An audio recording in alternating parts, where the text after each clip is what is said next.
নমস্কার বন্ধুরা, আজ আমি বানাচ্ছি গাজরের হালুয়া আর সেটাই আপনাদের সাথে আমি শেয়ার করছি।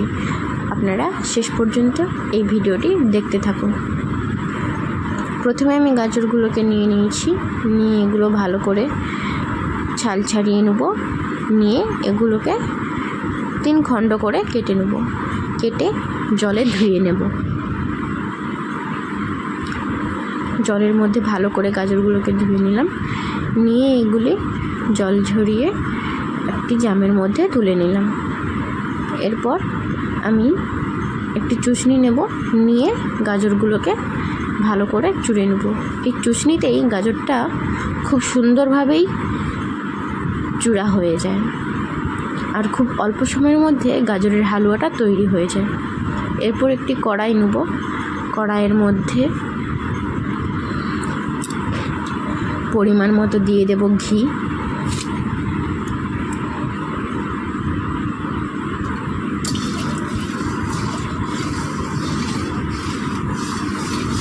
ঘিটা আমার গরম হয়ে গেছে।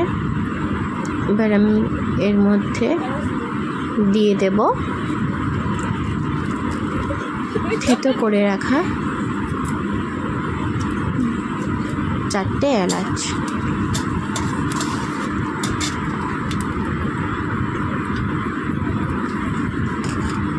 এলাচটা আমার ভাজা ভাজা হয়ে গেলে এর মধ্যে আমি দিয়ে দেব গাজরগুলো, যেগুলো আমি চুড়ে রেখেছিলাম।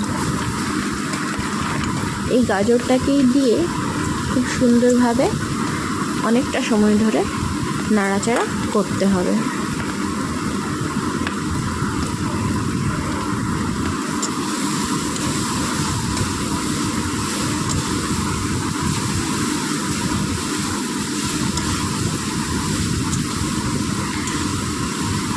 অনেক সময় ধরে নাড়াচাড়া করতে করতে গাজরটা আমার সুন্দরভাবে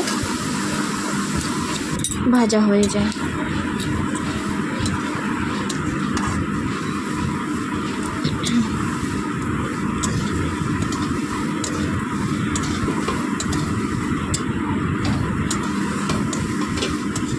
এইভাবেই গাজরটাকে অনেকটা সময় ধরে নাড়াচাড়া করতে হবে, যতক্ষণ না গাজরটা খুব সুন্দরভাবে জড়িয়ে জড়িয়ে আসছে আর ভাজা ভাজা হয়ে যাচ্ছে।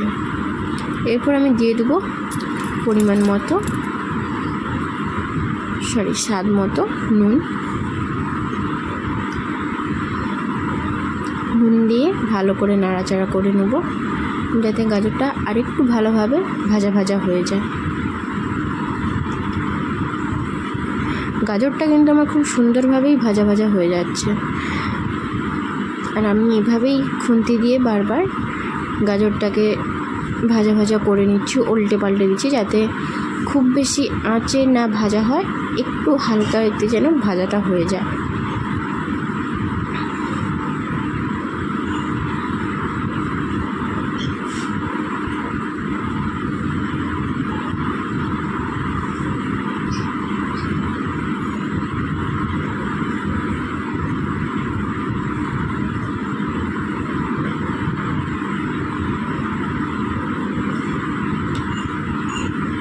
গাজরটা আমার খুব সুন্দরভাবে ভাজা ভাজা হয়ে গেছে। এবার এর মধ্যে আমি দিয়ে দেব চিনি। আমি এখানে চিনি দিয়েছি প্রায় 1 কাপ মতো। আমার এই 1 কাপ মতো চিনিতেই গাজরের হালুয়াটা খুব সুন্দর মিষ্টি হয়ে গিয়েছিল।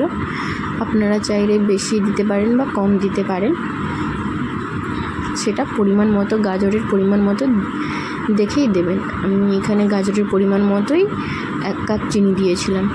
দিয়ে ভালো করে নাড়াচাড়া করে নিচ্ছি। দিয়ে এবার দিয়ে দিলাম কাজু, কিশমিশ আর কিছু চিনেবাদাম। আমার কাছে কাজু বাদামটা একটু কম ছিল, কাছে চিনেবাদাম ছিল, তাই আমি চিনেবাদামটা কিছুটা দিয়ে দিয়েছি। আপনারা চাইলে চিনেবাদামটা নাও দিতে পারেন।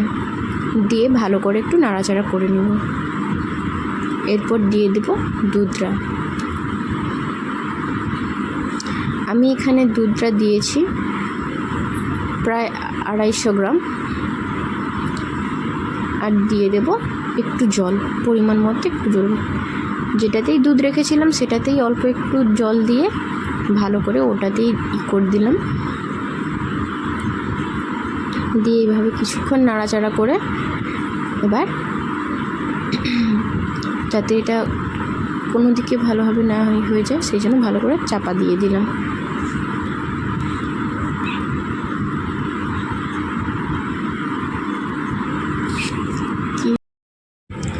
গাজরটা যাতে আমার খুব সুন্দরভাবে দুধের মধ্যে সিদ্ধ হয়ে যায় সেই জন্যই আমি কিছুক্ষণ চাপা দিয়ে দিয়েছিলাম। আর চাপাটা দিয়ে দিয়েছিলাম মিডিয়াম ফ্লেম করে 10 মিনিট আর হাই ফ্লেম করে 5 মিনিট। এভাবেই আমার গাজরটা খুব সুন্দরভাবে সেদ্ধ হয়ে গেছে। দেখুন গাজরটা খুব সুন্দরভাবে সেদ্ধ হয়ে গেছে আর দুধটাও খুব সুন্দরভাবে টেনে নিয়েছে গাজরটা।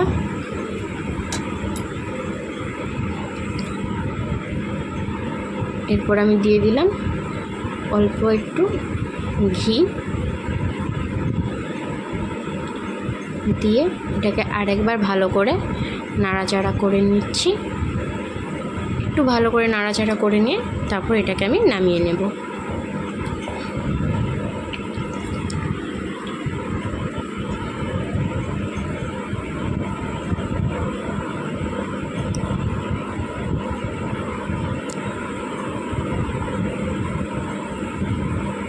এটা আমার হয়ে গেছে, এবার আমি এটাকে নামিয়ে নেব।